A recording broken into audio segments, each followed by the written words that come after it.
Muy bien. Buenos días con todos. Ya hemos esperado los prudentes 4 minutos.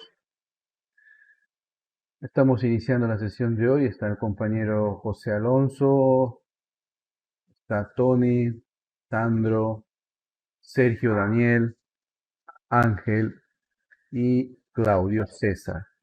Esperemos pues en el transcurso de la sesión estemos ingresando, ¿no? En en un amanecer frío, ¿no? Amanecer frío por acá, que para los estándares de Iquitos pues hace frío. Bien, pueden ver en la pantalla. Sí, profe. Sí, profesor. Bien, ¿qué estamos leyendo ahí?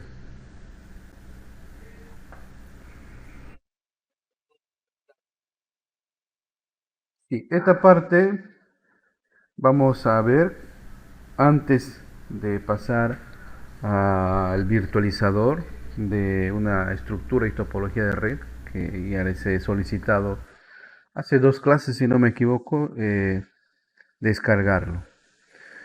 El protocolo es la forma como dos equipos, en este caso de cómputo, van a establecer una comunicación. Para fijarnos un ejemplo, nosotros tenemos un protocolo para comunicarnos con otras personas, ¿cierto? Porque seguramente no hablamos al mismo tiempo, ¿no? Entonces, el protocolo mínimo de una comunicación emisor y receptor es uno habla y la otra persona escucha, ¿verdad? Luego, cuando queremos intercambiar papeles, nosotros nos callamos y la otra persona habla. La forma más sencilla, ¿no? Dentro de una red de computadoras, la industria ha creado estándares. ¿Cómo que estándares? O sea, estándares se refiere a cómo establecer comunicación entre dos equipos o varios equipos. ¿Qué tipo de comunicación, ¿no? ¿Qué tipo de archivos se va a transmitir? Bien,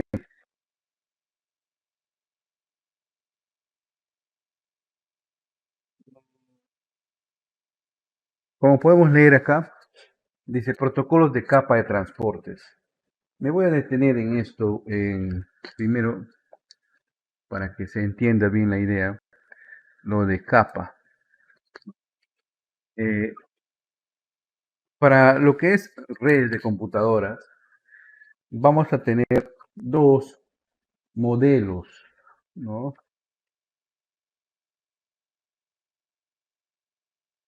Que son el modelo de interconexión OSI y el modelo TCP/IP. Vamos a hacer acá, le voy a poner una imagen, como siempre compartiendo imágenes de, ahí está, miren.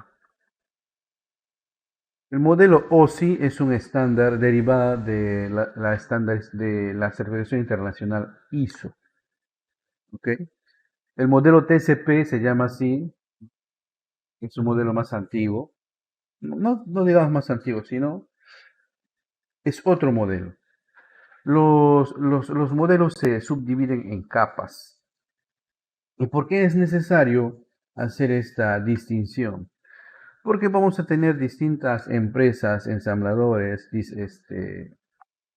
que van a crear productos o servicios en una de estas capas. ¿Ok? Por ejemplo, para el modelo OSI, para el modelo de comunicación de red OSI, existen 7 capas que van desde la capa física, la de enlace de datos, la capa de red, la capa de transporte, sesión, presentación y aplicación, ¿no? Son 7 para el modelo OSI. Ahora, para el modelo TCP/IP, que es lo que vamos a estar hablando nosotros en este curso. Ojo, no vamos a profundizar más en este tema de modelos y capas, puesto que hay un curso más adelante, en tercer, cuarto semestre, si no me equivoco, donde ustedes van a profundizar más en este tipo de contenidos. ¿Ya? De hecho, de seguro que van a profundizar más en este tipo de contenidos.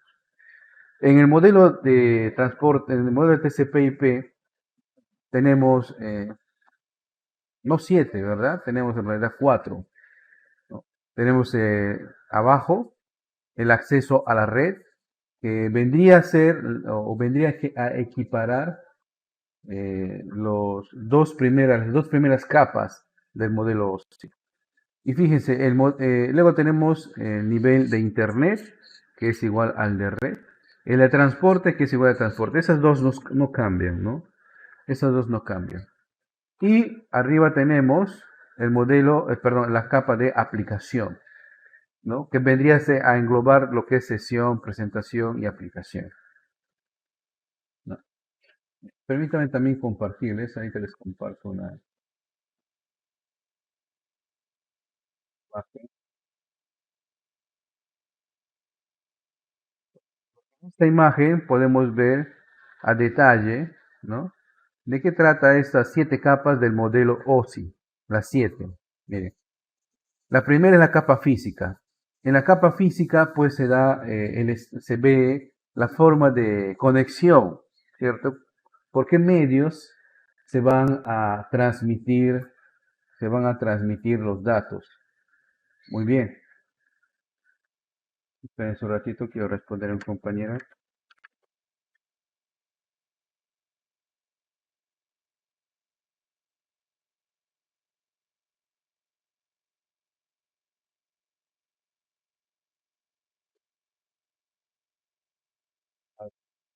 Fíjense, en la capa física, ahí nos pone un ejemplo, puede ser por cable Ethernet, un cable de par trenzado, o por cable de fibra, ¿cierto? Y tenemos distintos tipos de protocolo de comunicación en esa capa física. Protocolo estándares también, ¿ya?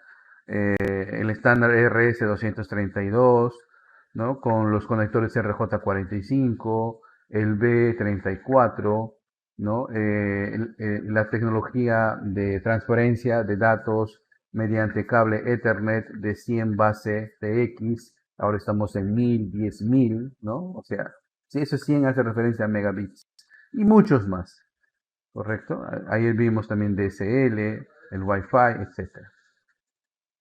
Después tenemos, como hemos visto, ¿no? Subimos a la capa número 2, enlace de datos, ¿no? Entonces, por este medio, por esta capa física, va a viajar los datos. Y los enlaces de datos podemos ver, miren, se pueden dar mediante direcciones, mediante redes, ya sea por medio de transmisión o equipos de transmisión como son un router, ¿no? Que en Cisco lo representan de otra manera, ¿no? En la capa de red, ¿no? Tenemos los distintos tipos de interconexiones, direccionalidad. En la capa de transporte, cómo se transportan los datos, ¿no? En la capa de sesión, el usuario debe iniciar cierta sesión bajo ciertos estándares de confiabilidad para garantizar de que justamente sea a la persona o al equipo o al entorno que ha solicitado un dato que le llegue ese dato, ¿no? Luego tenemos la capa de presentación, o sea, cómo se va a presentar todos los datos que se están enviando, porque no va a llegar pues en unos y ceros, ¿no? No va a llegar en bits. Y el último es la capa de aplicación. La capa de aplicación es cuando se utiliza un software en el cual los datos que nos se han enviado pues toman relevancia, ¿no? Humanamente para nosotros toma relevancia. Si es, por ejemplo, un navegador, llegarán pues en los datos y podemos ver la información en la pantalla del navegador. O si de repente es un canal de streaming, llegará la información para nosotros en una pantalla de video, etcétera, ¿no? Entonces, cada una de las capas tiene un propósito, ¿ok? Cada una de esas capas tiene un propósito. Como les detallo, más adelante van a profundizar más en lo que respecta a las capas de los modelos OSI y el TCP/IP. Muy bien. Ahora, para retornar ya al material, protocolos de capa de transporte. Ahora sí más o menos entendemos, ¿no? En la capa de transporte, que viene a ser para el modelo TCP/IP, la tercera, y para el modelo OSI, la cuarta, ¿no? En esa capa de transporte, para seguir el gráfico, es en esta capa acá, ¿correcto? Donde está la red en sí, la topología de la red en sí, ¿no? En esa capa de transporte, ¿no? Los protocolos con los cuales se van a transmitir y recepcionar datos son el TCP, el UDP y otra más que casi no se usa, los números de secuencia. El TCP y el UDP ambos se consideran protocolos de transporte porque van a ir de un punto, de un host a otro, ¿no? Llevando datos. El protocolo TCP se considera un protocolo seguro y el UDP se considera un protocolo no tan seguro. Pero ambos tienen su funcionalidad. ¿Sí? Ambos tienen su funcionalidad. Vamos a observar acá, miren, acá nos habla del modelo TCP/IP, ¿no?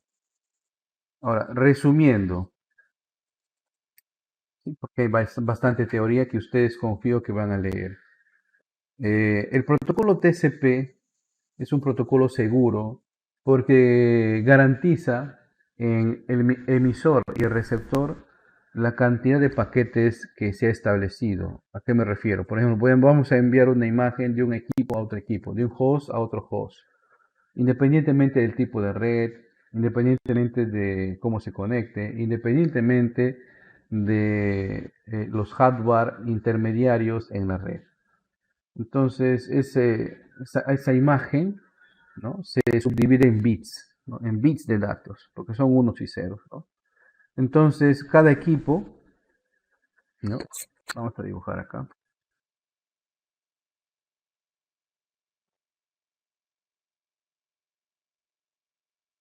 Acá. Imaginemos que acá tenemos una PC, ¿no?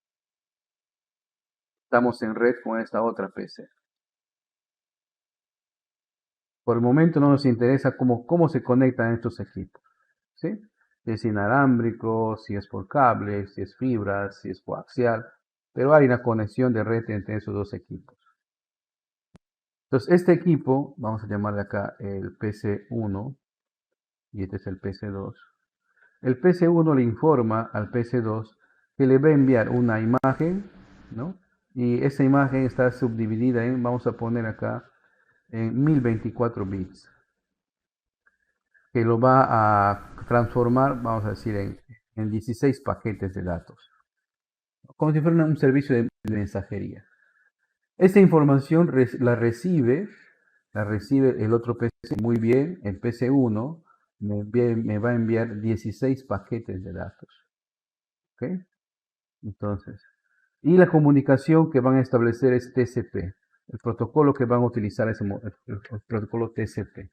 Ojo, no estamos profundizando si es otros protocolos más, simplemente TCP. ¿Qué garantiza que utilicen el protocolo TCP?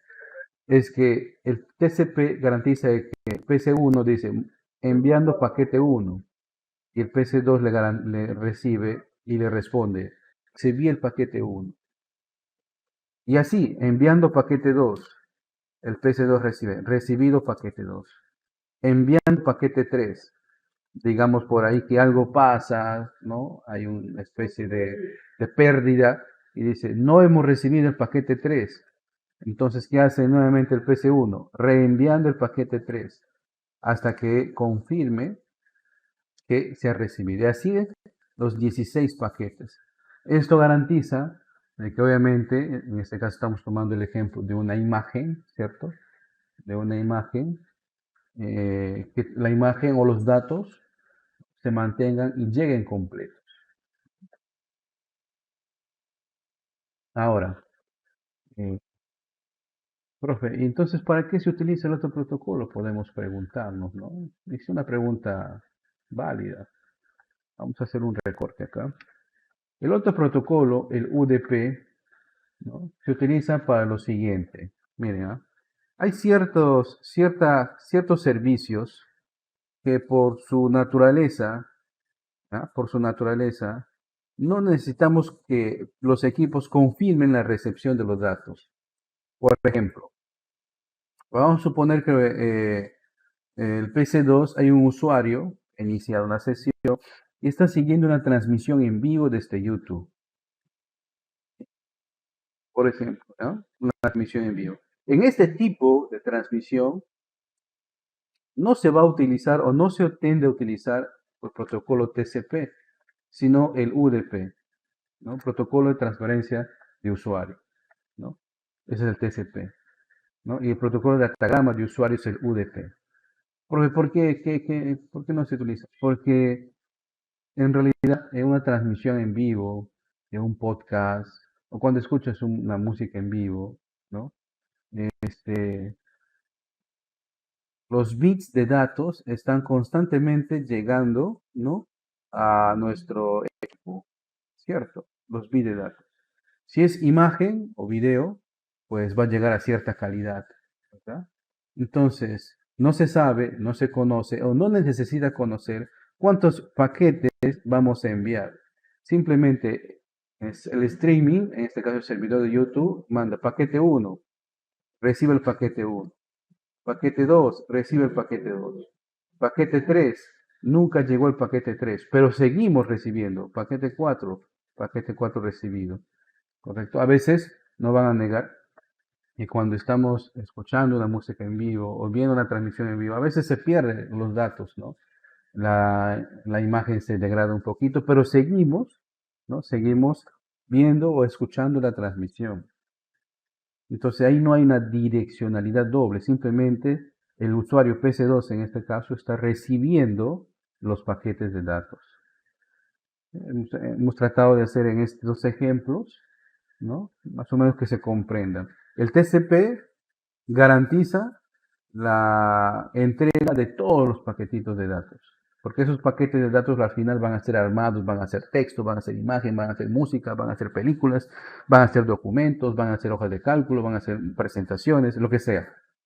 Pero todo archivo se subdivide en paquetes y esos paquetes se envían, ¿cierto? Y hay una comunicación entre el emisor y el receptor que garantizan que así ocurra.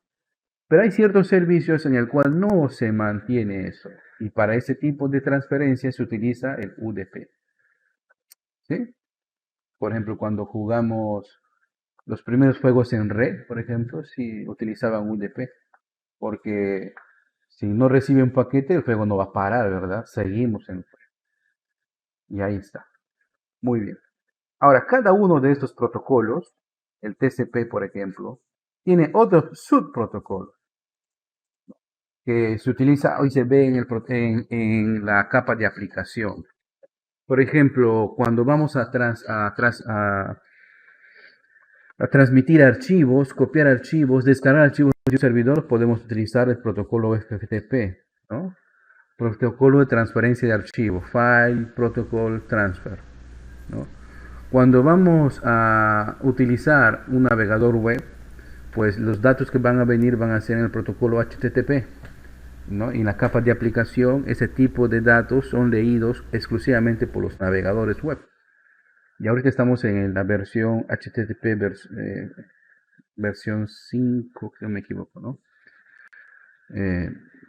Y incluso hay una extensión que se utiliza el HTTPS, ¿no? Esa S le agrega o se le ha agregado a los browsers o a las cajas de direcciones para garantizar que esa página es segura. Y para que tu página obtenga el estándar de segura, pues requiere otros tipos de protocolos, sobre todo de autentificación, ¿no? De verificación de claves de seguridad, certificado de seguridad, que es otra tónica, ¿ya? Que seguramente ustedes, por su carrera que han elegido, van a utilizar. Pero tranquilas, tranquilos, vamos poco a poco. Luego, por ejemplo, SMTP es el protocolo de transferencia de correo, ¿no? Cuando uno recibe correos, de hecho que va a utilizar ese tipo de protocolos. Y el protocolo DNS, ¿no? Que es el identificador de los equipos o hosts en la red, o dirección de la red, también lo utiliza el TCP. ¿Qué protocolos utiliza el UDP? Por ejemplo, también el DNS y el TFTP. Hay más protocolos de transferencia, ojo, hay más, hay muchos más. Vean acá para englobar algunos de ellos. Me contento con que entendamos por el momento, ¿sí?, que en la capa de transporte se necesita del TCP y el UDP para distintos tipos de servicios, ¿no? Y se necesita en la capa de aplicación otros protocolos para lo que se va a hacer, ¿correcto? Fíjense, un apunte adicional. Hace 10 años había muchos servidores en el mundo que atendían peticiones de FTP, o sea, para descargar archivos, se utilizaba bastante eso, ¿no? Ahora casi todo ha sido englobado, comido, absorbido, no pueden utilizar el sinónimo que ustedes deseen, por los servidores HTTP.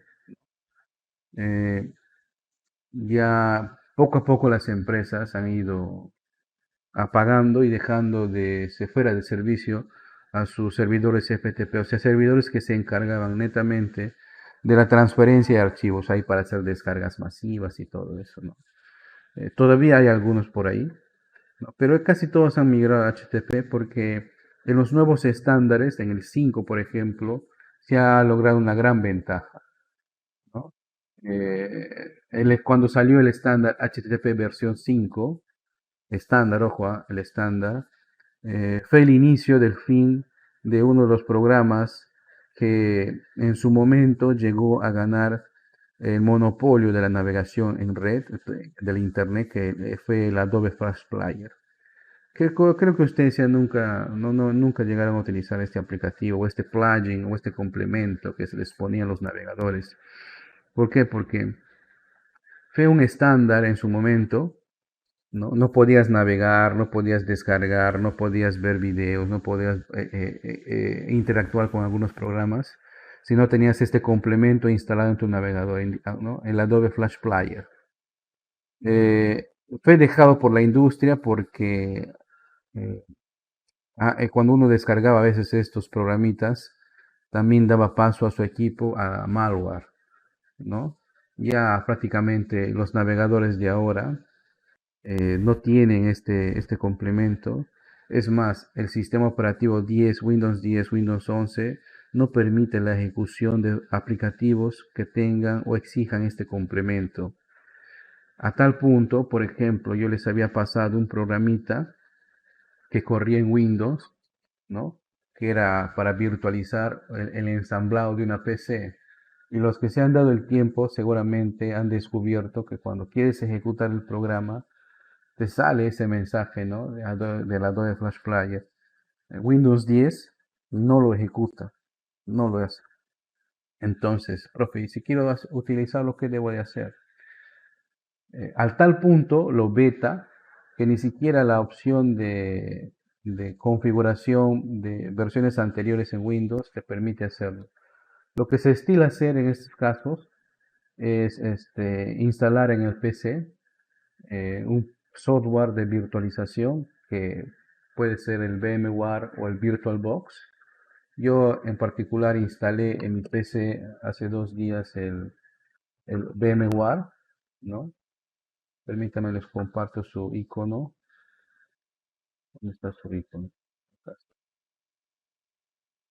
Así les va a salir bien. Cuando uno instala el VMware, no sale así. Esta es la imagen, ¿no? Ese es su icono representativo. ¿Ya? La idea era, miren, les comento esto porque se pueden topar con estos casos, ¿ah? La idea era ahí virtualizar Windows 7, Service Pack 1, Windows 7 Pro, así lo instalé y todo. Y cuando uno crea una máquina virtual dentro de ese software, para simular también lo que se hace después de instalar un sistema operativo es instalar sus drivers, ¿no? No tenía esa opción, no me salía esa opción, ¿no? Y después de haber instalado el VMware tuve ciertos inconvenientes en mi máquina a tal punto de que ayer, por ejemplo, se cortó ¿no? O sea, era inestable, ¿no? No, ya no pude iniciar, la máquina se reiniciaba y todo eso. Y averigué y todo lo demás, lo que ustedes también tienen que hacer, utilicé el método 6 pasos.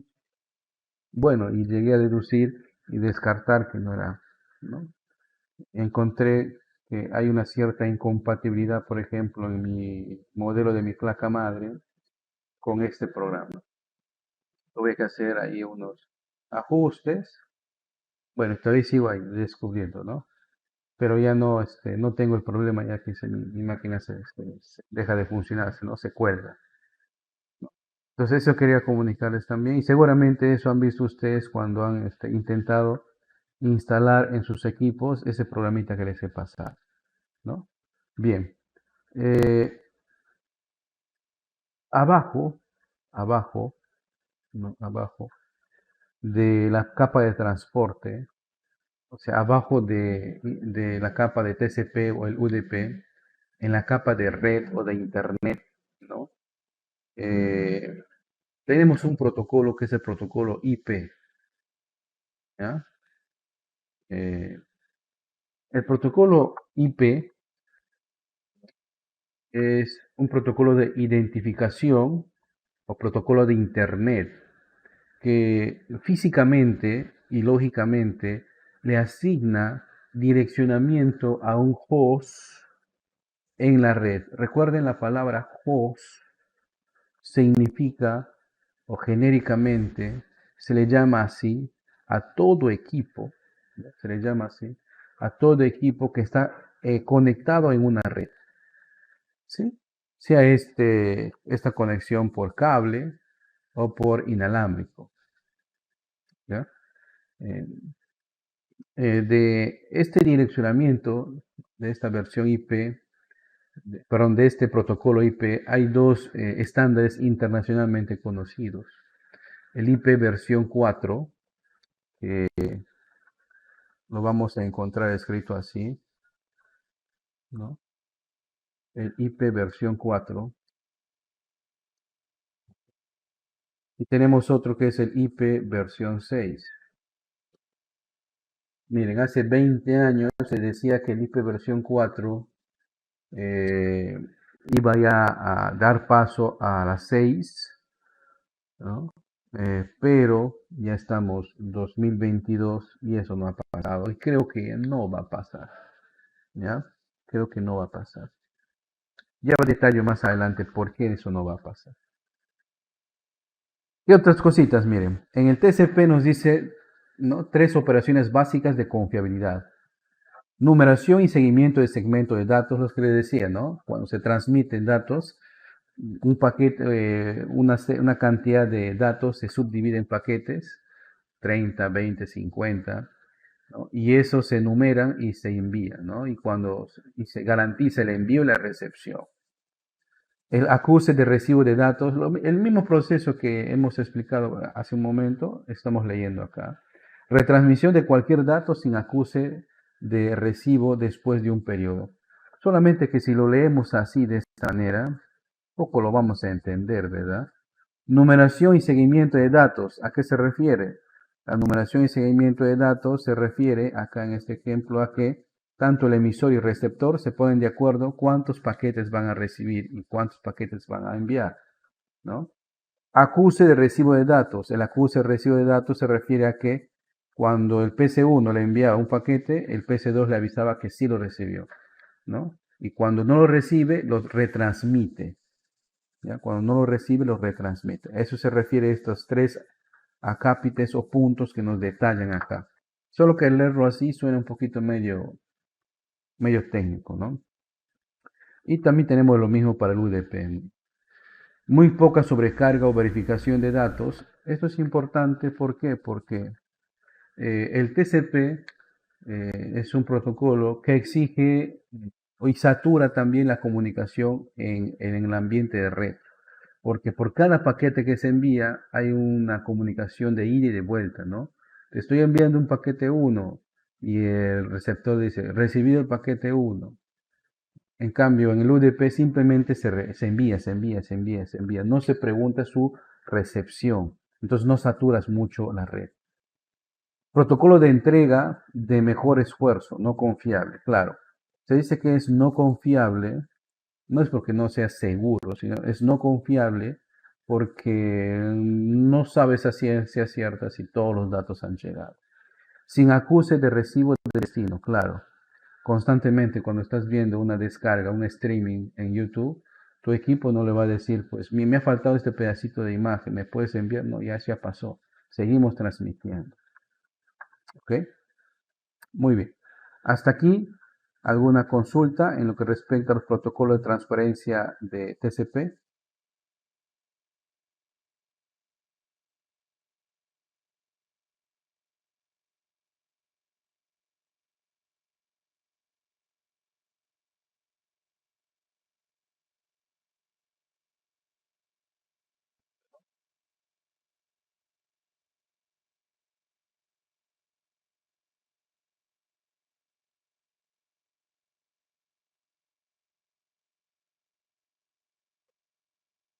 Bien.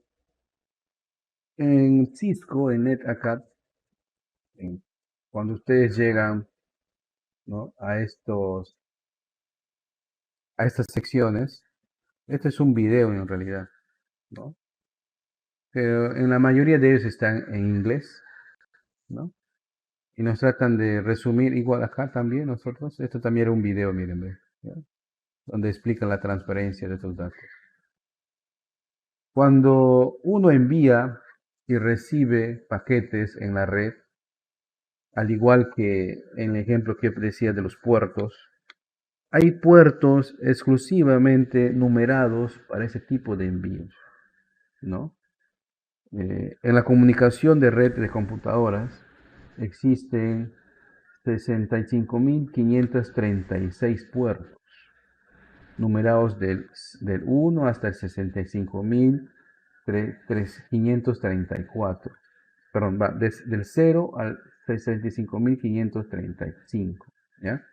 Me estoy confundiendo. Eh, Profe, ¿para qué tantos puertos? Porque cada uno de los aplicativos, cada una de los programas va a tener asignado un puerto numerado en sí. ¿Ya? Clásicos puertos que, por ejemplo, utilizan son el puerto 80, el puerto 40, ¿no? Y hay otros más. Hay aplicativos, ojo, hay aplicativos, por ejemplo, que utilizan un determinado número de puertos en la PC, ¿no? Ese puerto garantiza que por ahí se van a recepcionar y se van a enviar los datos, ¿no? Generalmente eh, hay puertos que están abiertos para ciertos aplicativos, como son el puerto 80, ¿no?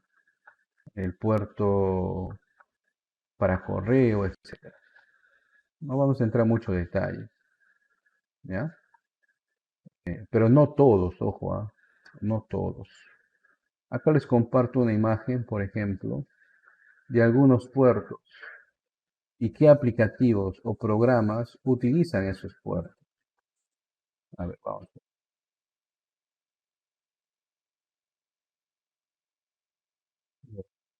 Por ejemplo, el puerto 21 eh, se usa para la descarga de archivos desde utilizando protocolos FTP, ¿no? El puerto 23 se utiliza para la comunicación, ¿no?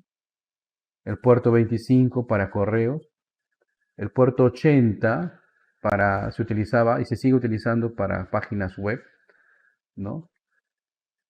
El puerto 110 y el puerto 995 se utiliza para recepción de correos en el protocolo POP3, ¿no? Hay otro protocolo que es el SMP. El 119 utiliza para el protocolo NNTP. Y así hay varios, miren. Por ejemplo, ahora en el nuevo estándar de páginas web, el protocolo HTTPS utiliza el protocolo puerto 443. ¿no? Y hay varios. Hay programas, hay juegos en red que utilizan otros protocolos, ¿sí? Profe, ¿y los demás puertos no se usan? Sí se usan, ya, sí se usan, pero es por defecto están cerrados. Cuando se instala un programa que abre un puerto nuevo en la PC, siempre Windows te advierte y te solicita el permiso para poder abrirlo, ¿ya? ¿Qué pasaría si todos los puertos estarían abiertos? Eh, Seguramente recibiríamos paquetes con que traigan pues malware que puedan infectar nuestra computadora. Dentro de Windows, ¿no? Hay una especie de cortafuego, ¿no? Voy a mostrar.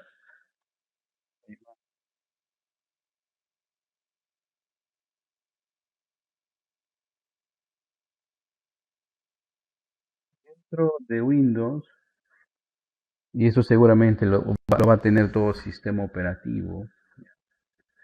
En la configuración del panel de control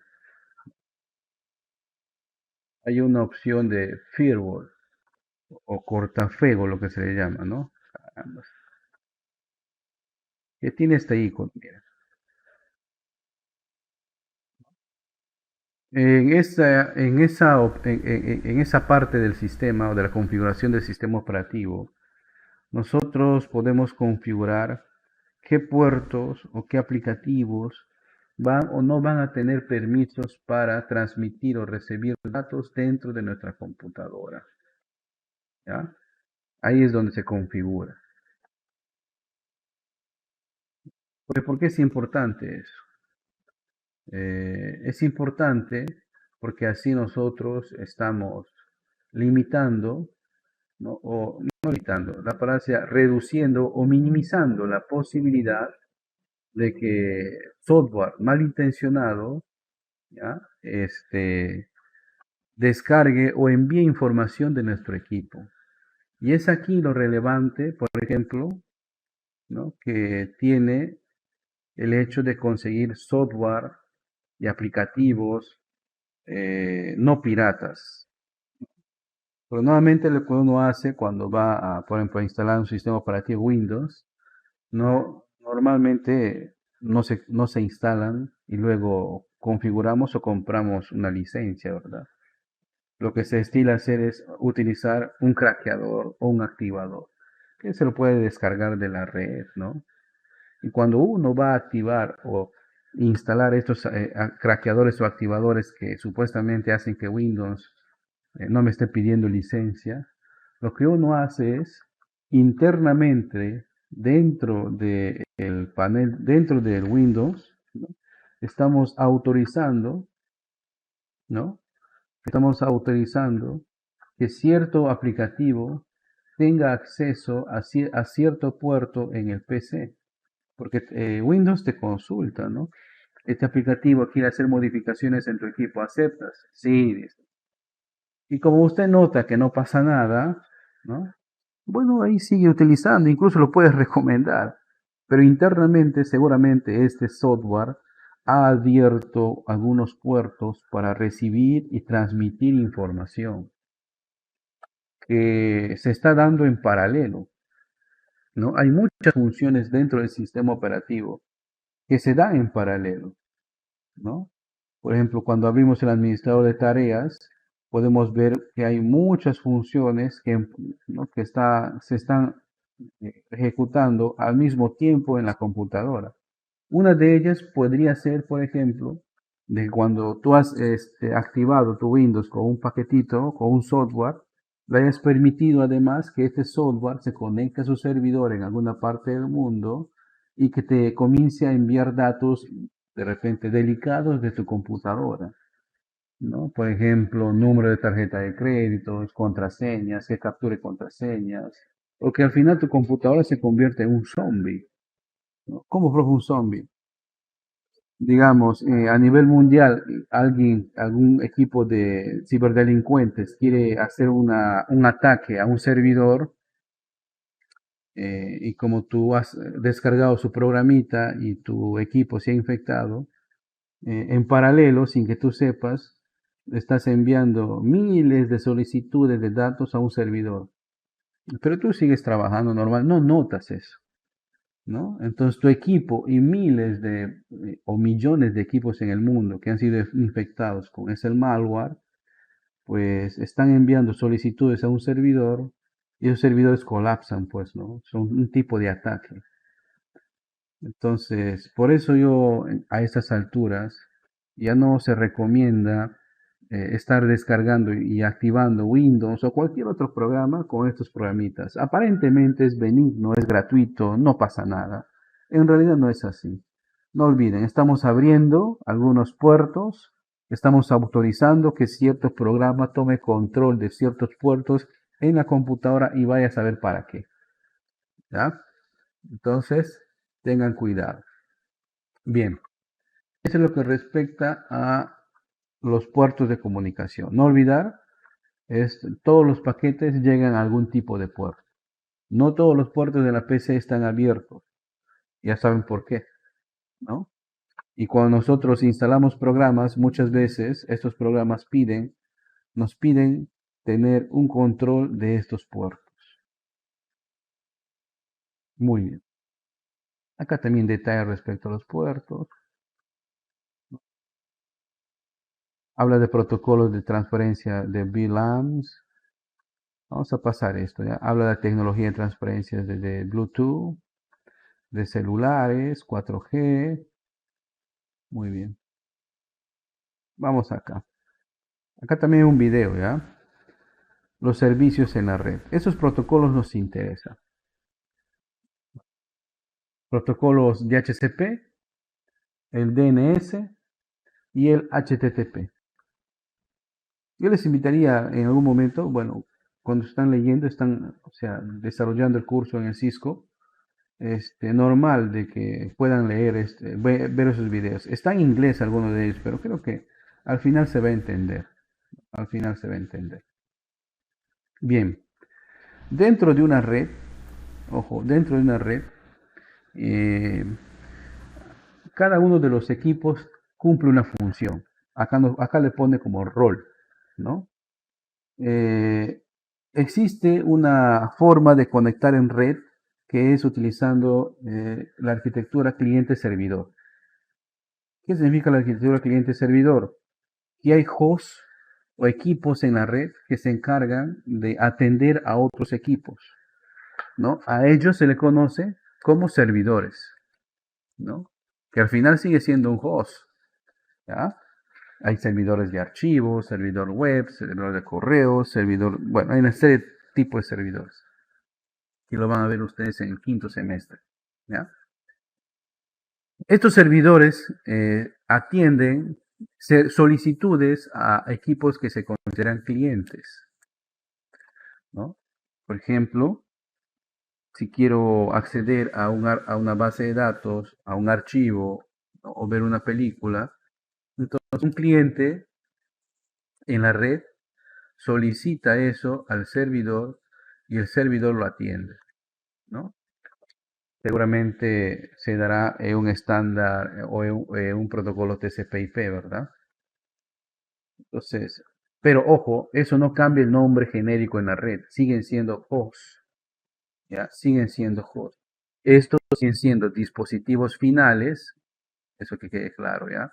Estos siguen siendo dispositivos finales, son hosts, y este también es un host, igual es un dispositivo final. Y esto, el switch, en este caso el router, son intermediarios. ¿Ya? No olvidar, los tipos de dispositivos en una red, independientemente si son servidores, si son clientes, ¿ya? Los tipos de dispositivos en una red son bien simples, son dos. Los de los terminales, que son los hosts, y los de los intermediarios o de transporte, ¿no? Que son el switch, el router, el AP router, etcétera. ¿Ya? Entonces, no olvidar, hay funciones que no son tipos, hay funciones de los hosts, ¿no? Que son o son clientes, equipos que solicitan información a otro equipo, Y ese equipo que da esa información o esos datos solicitados se llaman servidores. Hay distintos tipos de servidor. El que nos interesa ahora en una red es el servidor DHCP. El servidor DHCP está escuchando solicitudes en la red de direccionamiento IP. Acá veo como no se entiende. Vamos a graficar. Me gusta graficar. Vamos a imaginar que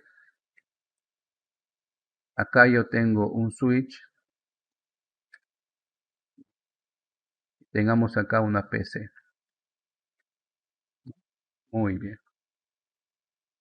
Y este switch, ¿no? En este switch está conectado un servidor. Caray, ¿qué pasó eso? ¿No? Este servidor es mi servidor DHCP. Así se llama, ¿ya? Es un acrónimo en inglés, ¿no? Así como todo acrónimo. ¿Qué significa el acrónimo de DHCP en inglés? Acá le voy a ponerle el texto, ¿no? A ver si ustedes le pueden descifrar. ¿Qué tal su speak English? Esto significa, miren, DHCP, Dynamic Host Configuration Protocol, ¿no? Traducido quizás no tan, tan bueno, en su idioma sería reglas de direccionamiento, ¿no? Para la configuración, ¿no? De un host. Muy bien, algo así. Bien, fíjense, una orejita.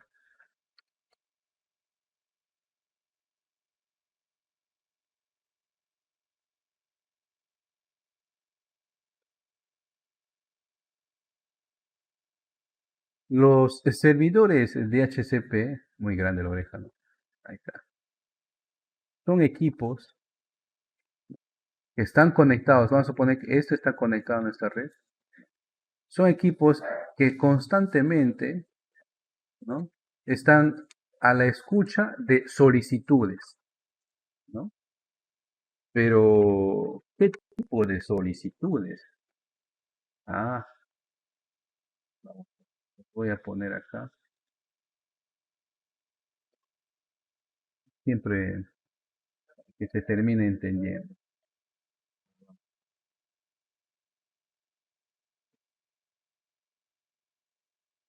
Conectar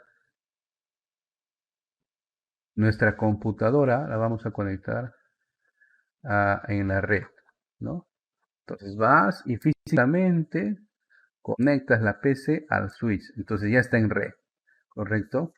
Entonces, como no sabemos nada de configuración, de direccionamiento y todo eso, ¿no? Cuando nuestra computadora se conecta a red, comienza a pedir, a buscar, a hablar. Y dice, en esta red hay algún servidor DHCP, entonces esos datos viajan y escucha el servidor. Muy bien, hay una PC que está solicitando y este responde, sí, yo soy un servidor DHCP. Muy bien. Dame ciertos datos. El PC le da, por ejemplo, la dirección MAC, que es una dirección, un número hexadecimal que identifica únicamente y en el mundo a la interfaz de red. Y luego el servidor lo que hace es le asigna una dirección IP. Entonces, por eso es que a nivel doméstico, cuando tú conectas tu equipo utilizando un cable a un switch, a un enrutador, o cuando simplemente con la contraseña del wireless te conectas, en automático, ¿no? Tu equipo en la red obtiene una dirección IP, ¿sí? En automático. Es más, ni siquiera sabes que ha sido asignado, ¿ya? ¿Por qué? Porque en esto existe un servidor de DHCP que está escuchando solicitudes y está respondiendo. Ahora dirás, profe, pero a mí me han dado un router, pero chiquitito. Acá veo que la gráfica es grande. Sí, estamos representando pues un servidor, ¿no? Hay muchos hardware de red, ¿no? Como lo que hemos visto acá. Voy a poner una imagen mejor, ¿ya?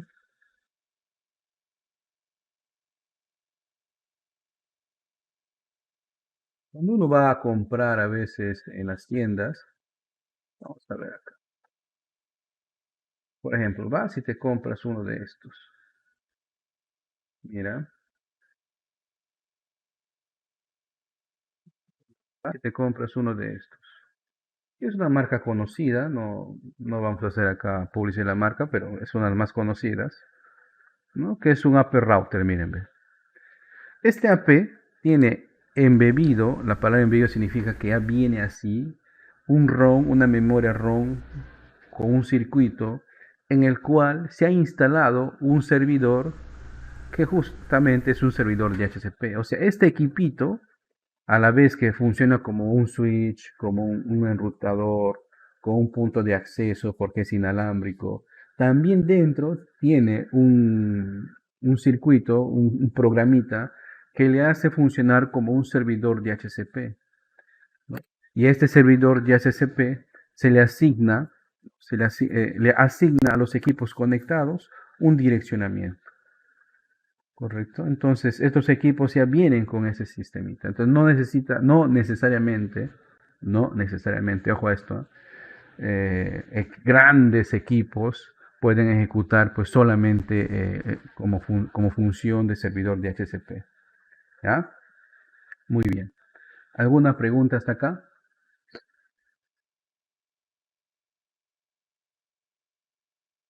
No, bro. Muy bien. Ahora, ¿qué es esta de la dirección IP? Les voy a compartir una imagen. Cuando un host, ¿ya? O cuando un equipo se conecta a una red y este equipo está configurado para que estos hosts tengan un direccionamiento IP versión 4, ¿ya? A ver, ¿dónde está un ratito? Y todo ahorita les veo la imagen, se ha hecho un poquito lenta.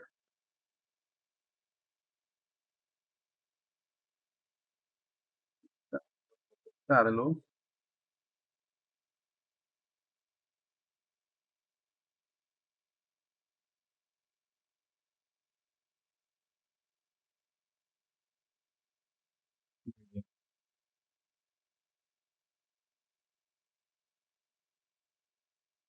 ahí está, miren. Una dirección IP de la versión 4, ojo, esto hay que detallar, ¿ya? Este es un ejemplo de una dirección IP versión 4. En byte representan 4 bytes. En bits son 32 bits. ¿Sí? Estos 32 bits se dividen en cuatro grupos, en cuatro que se llaman octetos.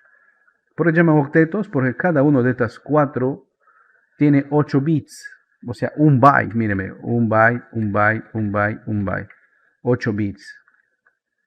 Si son 8 bits, ¿no? Y como estamos trabajando en el sistema binario, ¿no? 2 a la 8. A ver, ayúdame ahí. ¿Cuánto es 2 a la 8?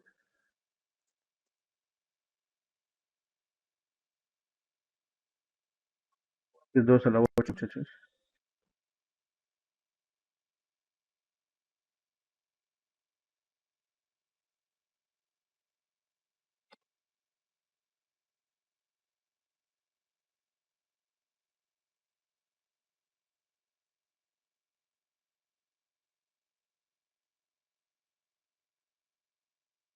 ¿Sí? ¿Lo sacaron? ¿Cuánto es 2 a la 8?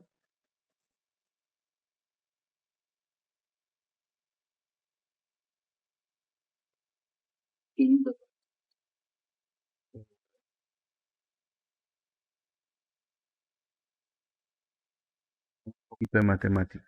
Vamos a multiplicar. Vamos a multiplicar el número 2 8 veces, ¿no? 8 veces. 3, 4, sí, correcto. Entonces, 2 a la 8 es 256. Quiere decir que cada octeto decimalmente yo puedo poner un número que va desde el 0 hasta el 255. Profe, ¿no que era 256? Claro, pues cuenta, del 0 al 255 son 256 números. Entonces, de forma decimal, en cada octeto, o sea, en cada agrupación de 4, podemos escribir números que van desde el 0 hasta el 255. O sea, acá yo puedo escribir, una cosa es que pueda, otra cosa es que deba, ¿no? Del 0 al 255 puedo escribir acá. Acá también del 0 al 255. Acá también del 0 al 255. Y acá también del 0 al 255, ¿no? Podemos hacerlo así, ¿correcto? Esta agrupación de números, ¿no? En cierto momento se han, se han clasificado. Porque, o sea, para poder darle, ¿no? Un orden. ¿Y cuáles son esas clasificaciones? Que todavía se sigue enseñando, pero ya han venido, han sido desplazadas. ¿Ya? Eh, ¿Cuáles son esas clasificaciones? Primero vamos a ver, ¿no? Hay que entender que este direccionamiento, no olviden, son 4 números. Cada número son 8 bits, o sea, es un byte, ¿no? Y como son 8 bits y estamos trabajando en el sistema binario, es 2 a la 8, 256. Quiere decir que en el sistema decimal, nosotros podemos escribir en ese número, en ese espacio, números que van desde el 0 hasta el 255. ¿Ya? No olviden. Y a este grupo de números se le conoce como octetos. Profe, ¿por qué se llaman octetos? Bueno, se llaman así, ya, se llaman así porque pueden recibir 8 bits de datos. Entonces, una dirección IP versión 4, como máximo tiene 4 bytes de información. Chiquitito, ¿verdad? 4 bytes de información, ¿no? Entonces, la regla para dar dirección o direccionamiento IP, ¿no? A un host es de que cada host en la red, o sea, cada equipo conectado en la red, debe tener un número único, no se debe repetir, ¿no? Debe tener un número único, ¿ya? No se debe repetir. ¿Se entiende esto, verdad? Entonces, a ustedes pueden decir, profe, mira, chévere, no hay problema. Si me dicen eso, claro, podemos entenderlo de esta manera, ¿no? Entonces, yo tengo acá 2 equipos en mi red, vamos a suponer acá, ¿no? Y este equipo está conectado. Entonces, según lo que estamos aprendiendo, fíjense, podemos pensar así. Entonces, este equipo puede tener la dirección 1, 2, 5, 8. ¿Por qué no? ¿No? Y este equipo puede tener la dirección 120.110.1.50. Siempre se pone el punto. Y ahí están los 4. Listo, ya está, profe. ¿No? Ya está, ya. En mi red, estos equipos deben tener direcciones distintas. Ahí está, ya tienen direcciones distintas. Claro, claro, está bien. Pero hay otra regla más. Deben pertenecer a la misma subred o familia. Profe, ¿cómo es eso? No te entiendo.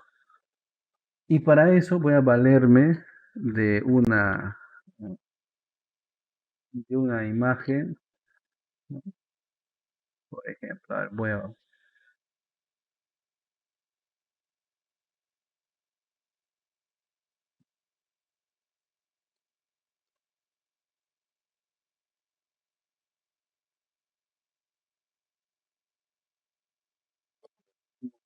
He hecho un poquito lento acá, ¿ya?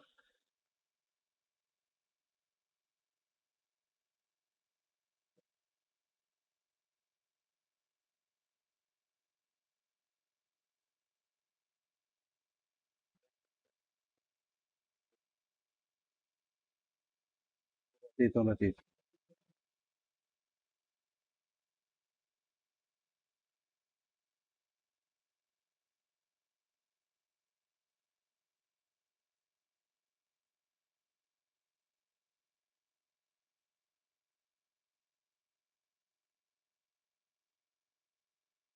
Ay, voy a valerme de esta imagen, ¿ya? Lo estoy sacando del Google Maps. No he encontrado la imagen así que quería. ¿Sí? ¿Qué observamos acá? Nombre de calles, ¿verdad? Por ejemplo, acá tenemos la calle Pablo Rosell. Acá tenemos que le cruza la otra es la Tábara. Esta es la calle Mi Perú. Bueno, son calles indistintamente que podemos encontrar en nuestras ciudades, ¿cierto? Imagínate que esto sea una red, ¿ya? Entonces, vamos a suponer que mi computadora, ustedes están acá, ¿ya? Ustedes están acá. Y por acá también tengamos otra casita, otra computadora.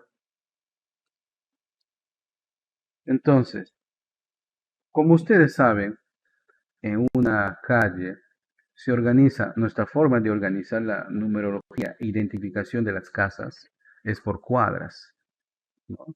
Imaginen que esta sea la calle, esta es la calle Pablo Rosell, cuadra 5. ¿Qué significa eso? Que todas las casas que están en esta cuadra, indistintamente si están a la izquierda o la derecha, van a empezar con el número 5, su numeración. Esta puede ser la 536, esta puede ser, por ejemplo, la 531. Siempre van, las pares van a un lado, derecha o izquierda, independientemente por qué sentido se guíen, ¿cierto? Entonces, en esa misma cuadra, ¿no? Todas las casas que están ahí en esa cuadra van a empezar por el número 5. Podemos decir entonces que esas casas están en la familia de la cuadra 5, ¿cierto? Incluso en esas mismas cuadras, ¿no? Estas casas, vamos a poner acá, se ven. Mira, yo le veo a la casa 536. Yo también te estoy viendo. Vamos a suponer, vamos a imaginarnos así, ¿cierto? En cambio, las casas que están en la otra calle, que en este caso se llama, caray, por ejemplo, acá la Tábara, ¿no? Tábara. Imaginemos que esto sea la calle Tábara, sexta cuadra. Entonces, todas las casas en esta cuadra van a empezar con el número 6, ¿no? Vamos a suponer que esta sea la 636, ¿no? Ya tengo otra, la 638. Al frente voy a tener la 641, supongamos. Todas van a empezar con el número 6, ¿cierto? Todas van a empezar con el número 6. Entonces, acá también, mira, acá es que sería la 5. Entonces, la 528, acá otra casita con el 521. Profe, pero acá son 500, entonces estos se comparten el mismo número, sí, comparten el mismo número, pero no están en la misma familia, ¿sí? Esta es la familia de cuadra 5 de la Tábara, esta es la familia de la Pablo Rosell de la, ¿no? Cuadra 5, familia Pablo Rosell a quinta cuadra. Entonces, en el direccionamiento IP también debemos de guiarnos por esa lógica, ¿ya? No olviden, en el direccionamiento IP, en el número único que va a tener nuestra computadora en una red, ¿ya? No la podemos asignar así como loquitos. Debe cumplir cierta lógica, ¿ya? Y esa lógica se llama subred o familia de red, ¿ya? y dirección. Como lo que hemos visto recién acá, cada familia pertenece a una calle, esta es la familia de la Pablo Rosell. Además, una cuadra, esta es la cuadra 5. ¿Y cómo identifico una casa dentro de una cuadra, de una calle? Ah, por el último número, ¿verdad? Pero todas van a empezar con la 500 y todos son de la Pablo Rosell, ¿no? ¿Cómo identifico? Por el último número, ¿no? 36, 28, 40, lo que sea, pero están en la quinta cuadra, ¿no? Es lo mismo en el direccionamiento, ¿ya? Es lo mismo en el direccionamiento. Los profesionales TI, el equipo TI, la oficina de TI, el departamento TI, va a decidir, ojo a esto, va a decidir con qué clase va a trabajar. Profe, ¿qué es esto de la clase? En las redes de direccionamiento versión 4 se estilan trabajar con 5 o 4 clases dependiendo de qué material estés tocando. ¿Ya? Ahí, miren, tenemos la clase A, ¿sí? La clase B y la clase C, reservando la clase D y E para otros temas, ¿no? Entonces, si nosotros decidimos, podemos trabajar en un direccionamiento de clase A o en un direccionamiento de clase B o en un direccionamiento de clase C, que es la que más seguramente ustedes han visto. Y ahí te les explico por qué, ¿no? Si en el direccionamiento de clase a ver, hay un compañero que ha activado su cámara y me está cortando la grabación. Ya, muy bien, listo. En el direccionamiento de clase A, acá hay un nombre que le pone, miren. Este es NetID, HOTSID. Net es red, ¿ya? O familia. En el direccionamiento de clase A, el primer octeto, o sea, el primer número representa a la familia o los subred. Y los otros tres números o los tres octetos representan al ID identificador del host. En la clase B, en cambio, los dos primeros números representan a la familia y los dos siguientes números representan al host o la casita en la cuadra. En la clase C, que es la que más se utiliza por los distintos dispositivos, sobre todo domésticos, los tres primeros representan la familia y el último representa el host. ¿Sí? Es más, estos números no se toman al azar. Permítame compartirles otra imagen. Ya entendemos entonces cuál es la diferencia entre cada clase, ¿verdad? En la clase A, el primer número representa a la subred o familia. En la clase B, los dos primeros números representan a la subred o familia. Y en la clase C, los tres primeros números representan a la red o familia. ¿Qué significa red o familia? Igual que en las calles, en las cuadras, no cambia. Si es cuadra 5, comienza con 5. Si es cuadra 6, comienza con 6. ¿Ok? Si es clase A, el primer número es el mismo. Si es clase B, los dos primeros números son los mismos. Si es clase C, los tres primeros números son los mismos. Y esos números también vienen estandarizados, o sea, no es al azar. Ahí están los números, miren. Va a ser un poquito más grande, ¿eh? La clase A, su rango va desde el 0 hasta el 127. La clase B desde el 128 hasta el 191. Y la clase C desde el 192 al 223.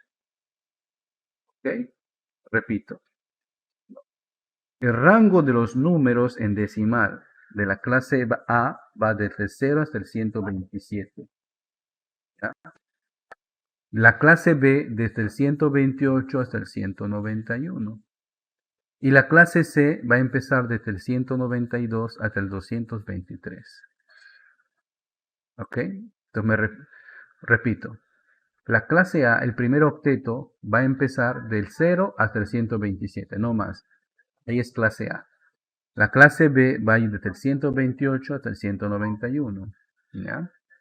Y la clase C va a ir desde el 192 al 123, ¿ya? Es por eso que si ustedes checan su dirección IP de su computadora, si están trabajando con una computadora, ¿ya? De seguro les va a dar una dirección 192 y lo demás. De seguro que les va a dar así. Pues miren, vamos en mi máquina, ¿ya? Vamos en mi máquina. Lo que están viendo ustedes es el CMD. Vamos a editar el tamaño del texto para que ustedes lo puedan ver. ¿Ven?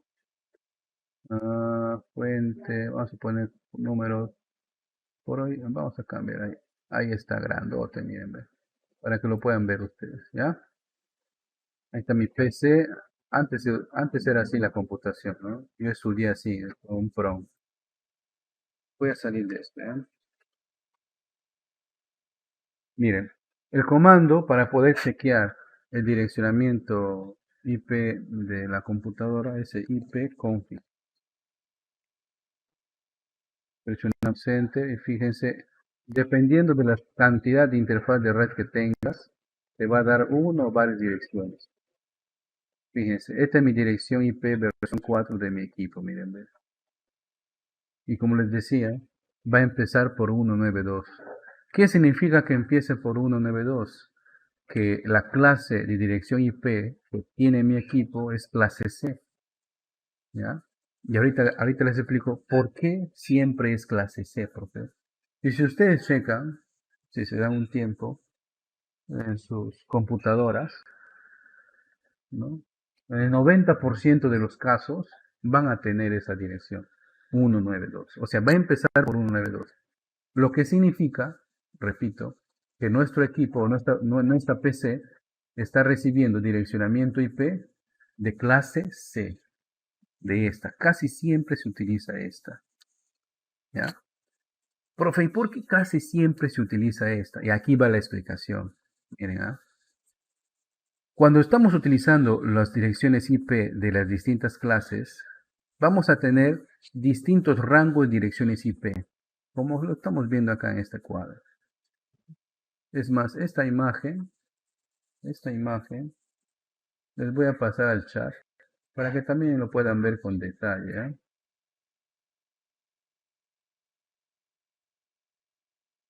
Ahí está, ya alcanzado. Recuerden ustedes que la clase A y la clase B y la clase C tienen unos números reservados que representan a la familia y otros reservados que representan al host o a la PC o a la computadora. ¿Por qué siempre se utiliza la clase C, profe? Porque los tres primeros octetos representan a la familia. Entonces, yendo hacia nuestra PC, a nuestra que estamos poniendo acá como ejemplo, ¿no?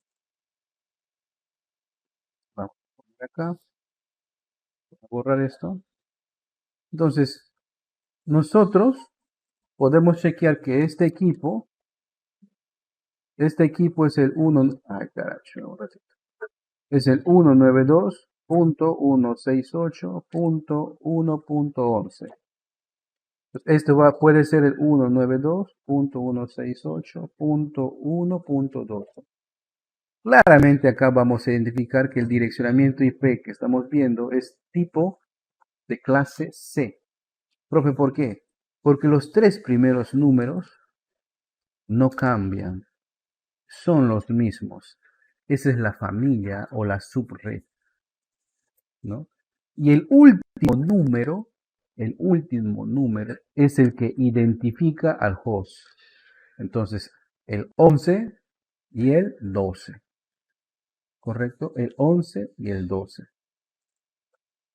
Ahí el compañero Ángel, por ejemplo, está compartiendo su imagen.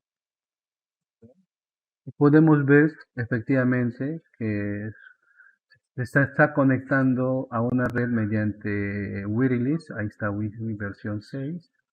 Y en el direccionamiento versión 4 es 192, ¿no? 192. Hay más numeritos ahí, si ustedes notan, que después voy a explicar. Ya, acá le voy a compartir entonces. Ángel ha hecho lo mismo, ¿no? A recortarle. Esto es lo que nos ha compartido el compañero Ángel.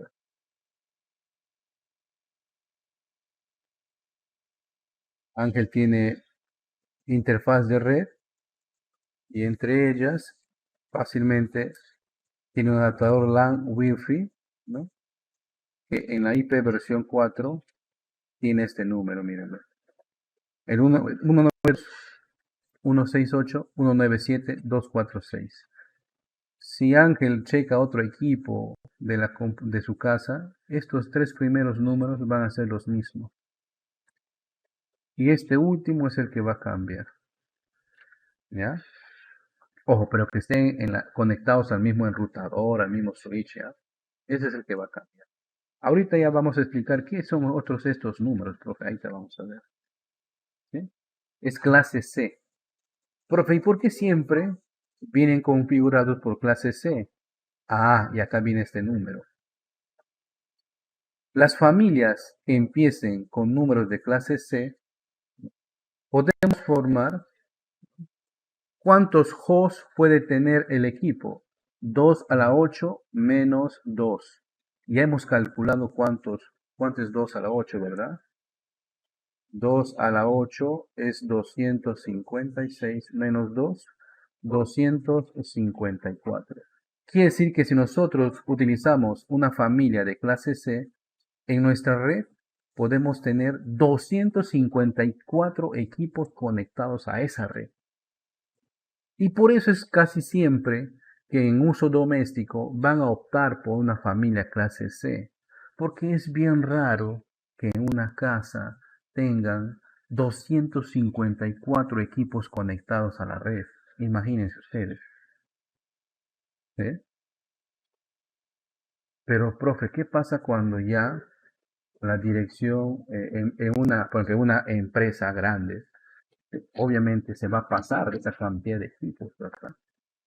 Ah, entonces en esos casos ya se estila o trabajar con otra familia de red, con la clase B. En la clase B, por ejemplo acá, en la clase B, nosotros podemos tener 2 a la 16 menos 2 equipos o hosts conectados. Bastante, una barbaridad, ¿cierto? Una barbaridad. ¿Cuántas familias puedo tener en la clase C? 2 a la 21. Un montón. ¿Cuántas familias puedo tener en la clase B? 2 a la 14. ¿Cuántas familias puedo tener en la clase A? 2 a la 7. ¿Ya? Quiero que se entienda esto muy bien de la familia. Es igual que si ustedes son hermanos de la misma papá y mamá, sus dos primeros apellidos van a ser los mismos, ¿cierto? Esa es tu familia. ¿Y qué es lo que va a cambiar? Tu nombre. Es igual acá. Cada equipo tienes que diferenciar en qué familia va a estar. ¿Ya? Y siempre va a haber uno o dos o tres números que van a identificar al equipo. ¿Ya? En este caso, les decía, casi siempre a nivel doméstico, los equipos de red que tengan embebido el servicio DHCP, casi siempre utilizan la clase C, en donde los tres primeros números son iguales para todos los equipos en la red y donde el último que cambia, ¿no? Es ese el que identifica, ¿no? Ahora, las familias pueden cambiar, ojo. En el caso del compañero, fíjense, yo he puesto acá como ejemplo los tres primeros octetos 192, 1681. Pero en el caso del compañero está configurado como 192, 168, 197. ¿Cierto? Va a cambiar. Profe, ¿cuántas de esas familias podemos tener? Ah, mire, es 2 a la 21. ¿No? Bastante, ¿verdad? Una barbaridad. Bastante. Ojo, por ejemplo, cuando nosotros vamos a Senati, ahí en Pampachicla, vamos a notar que por ejemplo, los equipos centrales no empiezan con 192, empiezan con 172, o sea que forman parte de una clase B, en donde ya no los tres primeros octetos guían la familia, sino los dos primeros, porque están pensados para una empresa más grande, claro. Todos los equipos están conectados en red a nivel nacional mediante una configuración VPN. Bueno, esa es otra cosa, pero para que sepan, sí, en algún momento ustedes se pueden encontrar. Eso no implica, ojo, eso no implica que nos aloquemos y así nomás tengamos dos equipos en la red y decidamos, vamos a trabajar con una clase B, profe, ya listo, listo, eso se configuró, ¿ya? Se configuró así de esa manera. Muy bien. Sí, claro, podemos tomar una dirección, una clase B o una clase A si nos alocamos. Pero en algún punto debemos indicarle a la computadora esa decisión que hemos tomado. ¿Qué clase de dirección IP es? Para que la computadora en la red identifique cuál de los números representan a la PC y cuál de los números representan a la familia. Y es ahí donde interviene el segundo numerito que ustedes han visto que el compañero ha compartido, la máscara de la subred. Este segundo numerito representa y le indica a la computadora, a la PC, ¿qué pasó ahí? Este de acá, le indica a la computadora en qué familia está. ¿Sí? Entonces, ¿cómo así? Ahí te pongo otra imagen. Por ejemplo, acá vamos a ver, ¿ya?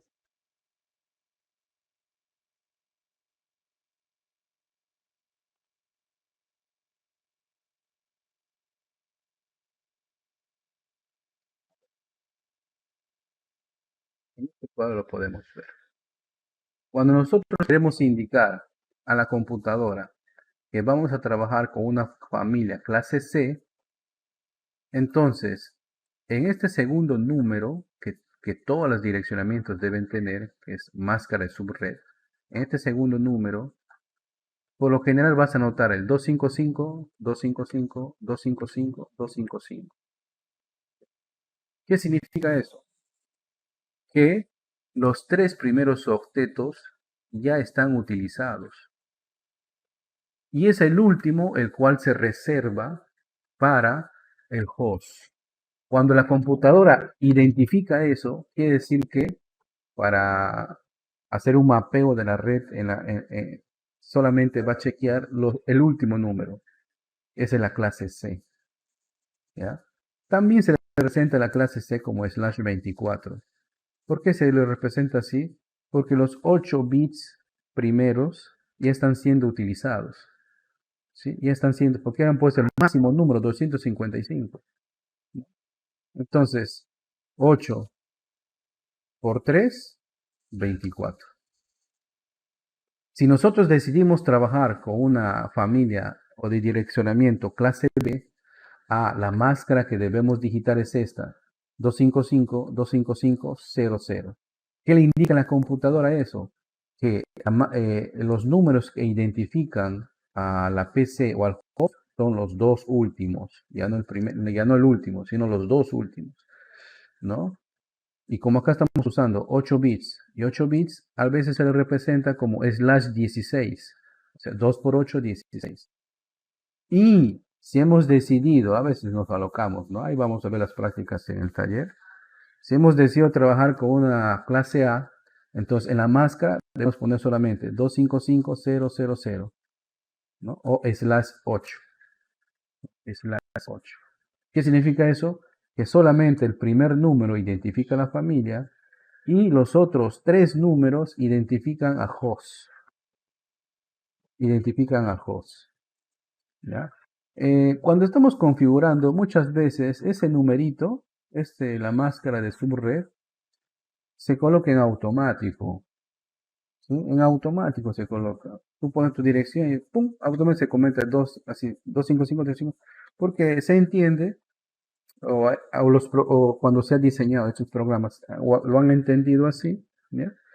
Que por lo general, para uso doméstico, es bien raro pues que vayas a tener 254 computadoras o equipos conectados en tu casa, ¿verdad? Ahorita. Quizás más adelante en un futuro, como todo supuestamente va a estar conectado, ¿no? La pared, la columna, el mueble, el televisor, tu sofá, ¿no? Tu reloj, tus libros de repente van a estar en la red. O sea, me estoy imaginando, quizás ahí en ese escenario quizás ahí lleguemos a saturar los 254 PCs o usuarios o hosts de la red. Pero mientras tanto, lo dudo. ¿Ya? Mientras tanto, lo dudo. Ahora, voy a detenerme en esto de los slash. Acá miren, ve. Cuando llegamos al curso de enrutamiento, para hacer un poquito más complicado la vida, hay más respecto a esto, ojo, dentro de la familia, ¿ya? Podemos también formar otras subredes, ¿ya? Y acá les voy a copiar, mire, pero no para darles mío, sino para que sepan que existen aún más. Estas máscaras son las más usadas, ojo, slash 24, slash 16, slash 8. ¿No? El slash 8, ¿qué significa? Que la máscara es 255.000. El 16, ¿qué significa? La máscara es 255.255.00. Y el más usado que van a ver es 255.255.255.0. ¿Ya? Pero hay más. Hay más. ¿Ya? Mírenme. El slash 32. El slash 31. Profe, ¿para qué se utiliza eso? Ah, miren. Recuerdan que con el slash 24 podemos tener 254 equipos conectados, ¿no? Bastante, ¿verdad? Pero a veces los administradores de red quieren limitar los equipos que van a estar conectados dentro de una red. Si bien es cierto, en la clase C puedo tener 254 equipos, pero de repente solamente queremos configurar a modo de seguridad que un switch solamente debe atender a un equipo nada más, o a dos equipos, o a tres equipos. Y si hay algún colado ahí, no va a ser atendido. Entonces ahí podemos cambiar la dirección de la máscara, ¿no? Cambiar la dirección de la máscara. Por ejemplo, si ponemos 255, 255, 255, 254, va a seguir siendo clase C, ¿no? Pero de todas las direcciones posibles, solamente hay dos hosts que se puedan conectar, porque todas las demás ya las saturado. O puedes ponerle 255, 255, 255, 252. Si le pones ese tipo de máscara en tu red, solamente vas a tener 4 hosts conectados. No vas a poder tener más, porque el resto está siendo utilizado. Y así sucesivamente, miren. Esto se hace a modo de seguridad, ¿ya? ¿Por qué? Porque físicamente quieres limitar que otro equipo más se conecte a la red, ¿no? ¿Cómo que limitar? Porque claro, si tú en tu máscara configuras de esta manera, estás indicando que en la red no va a haber más de, en este caso, 2, en este caso 4, en este caso 8, y en este caso 16, y así va subiendo exponencialmente, fíjense, ¿no?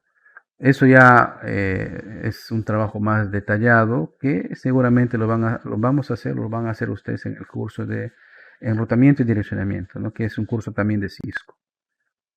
¿Ok? Ahí está, miren. En la familia de clase C, si le ponemos así, miren, es 256. Si le escribimos así, slash 23, 512, ¿no?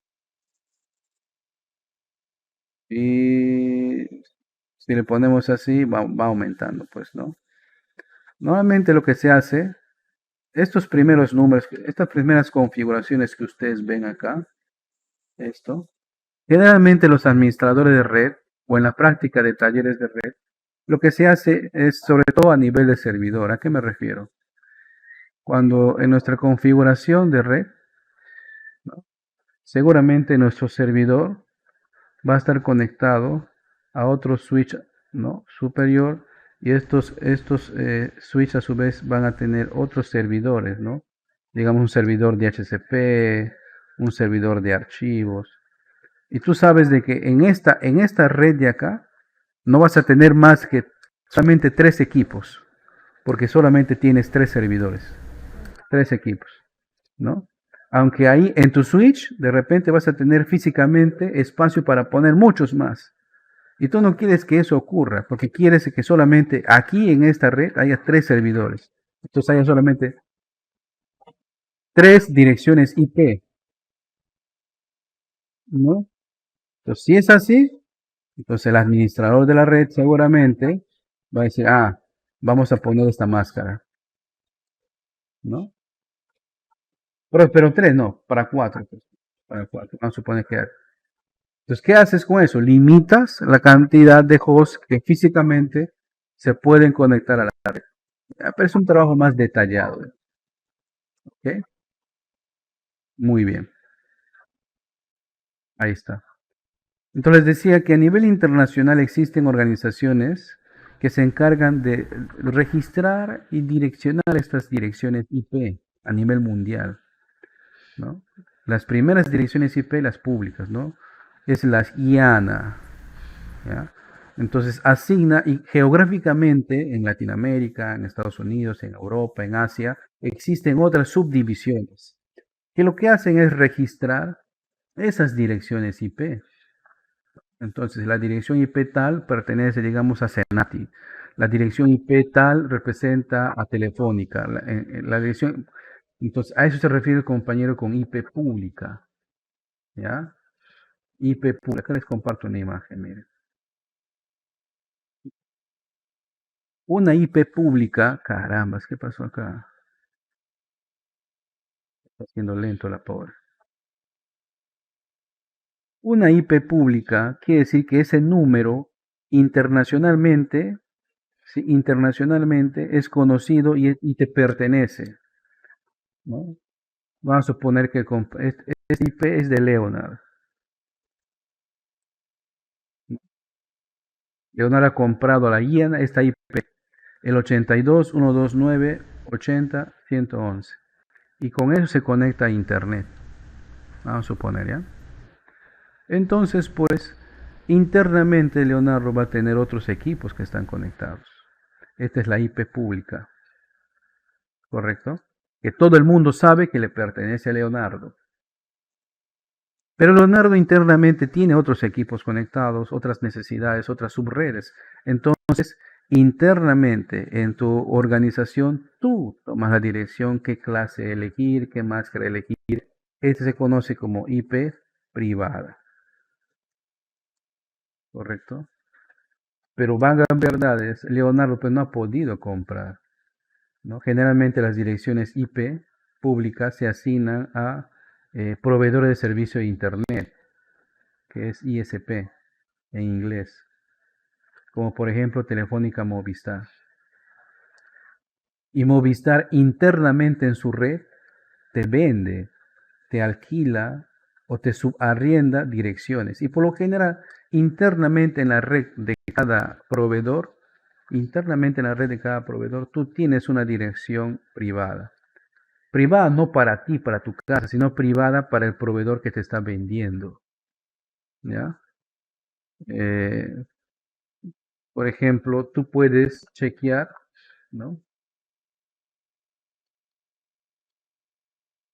Hay páginas, ¿no?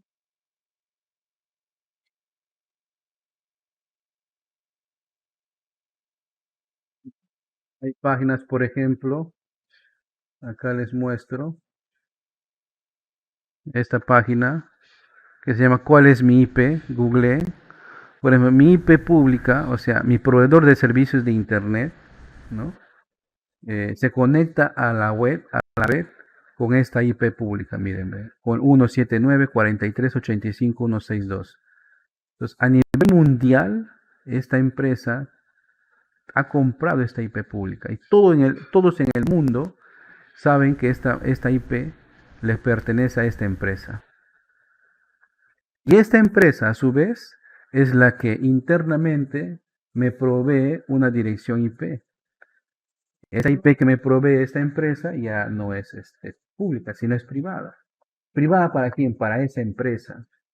¿Sí? Porque yo internamente puedo hacer otra organización y puedo yo cambiar mi direccionamiento para mi casa, para mi empresa, etc. ¿Ok? Entonces, ya se ha llegado a agotar estas direcciones IP públicas.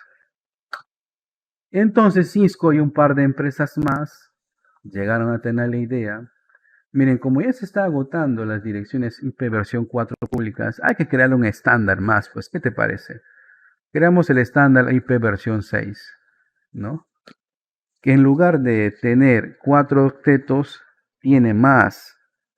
Y no son octetos, son 16 bits que están organizados en bloques de 1, 2, 3, 4, 5, 6, 7, 8, en grupos de 8, ¿no?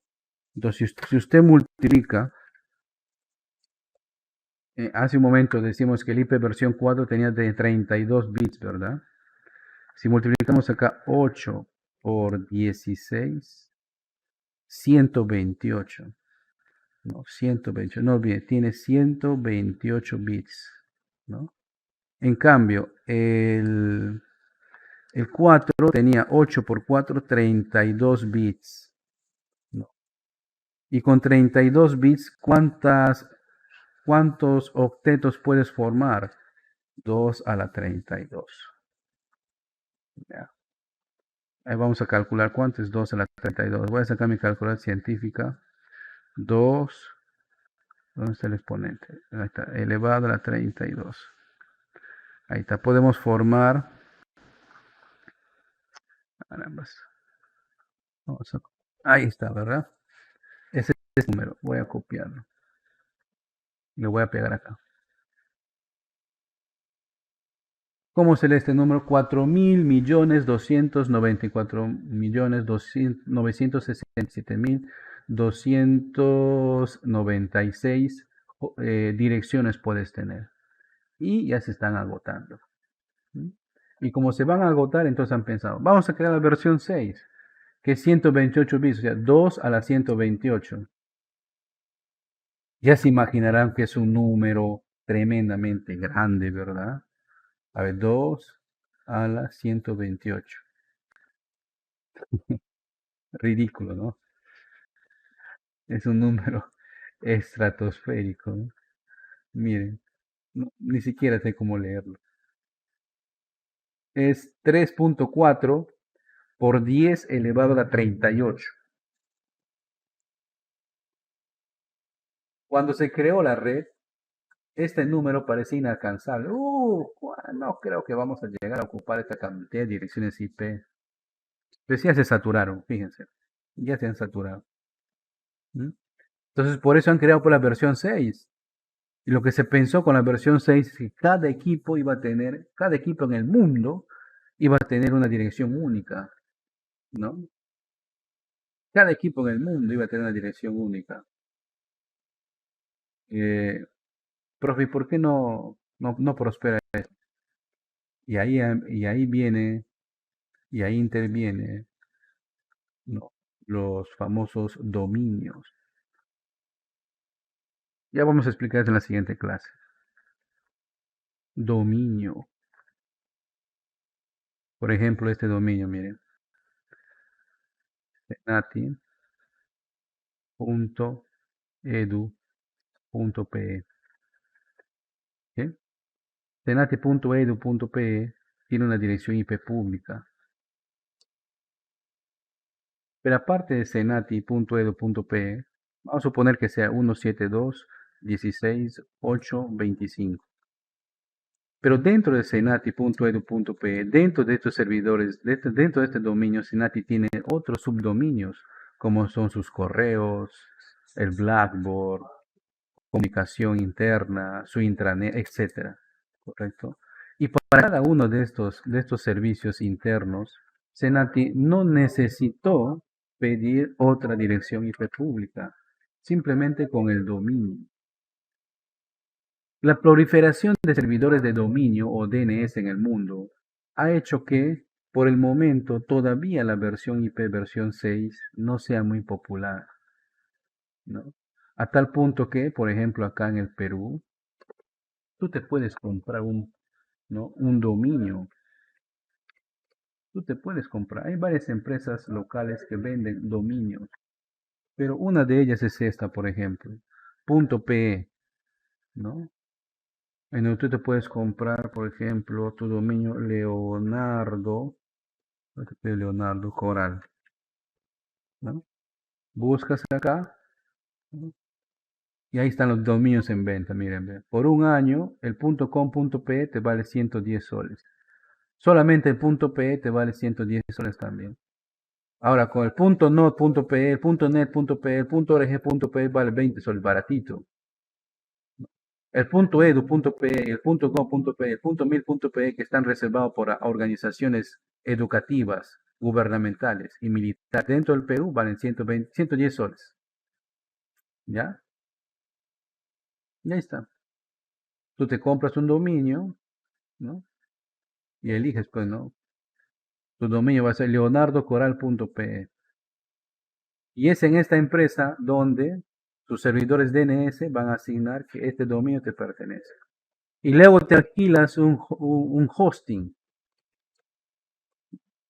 Te alquilas un hosting, por ejemplo, uno de los más usados es GoodGaddy.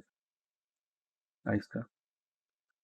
Y en este hosting anidas tu página web. Y tu página web va a tener este dominio. leonardocoral.pe. ¿Ya?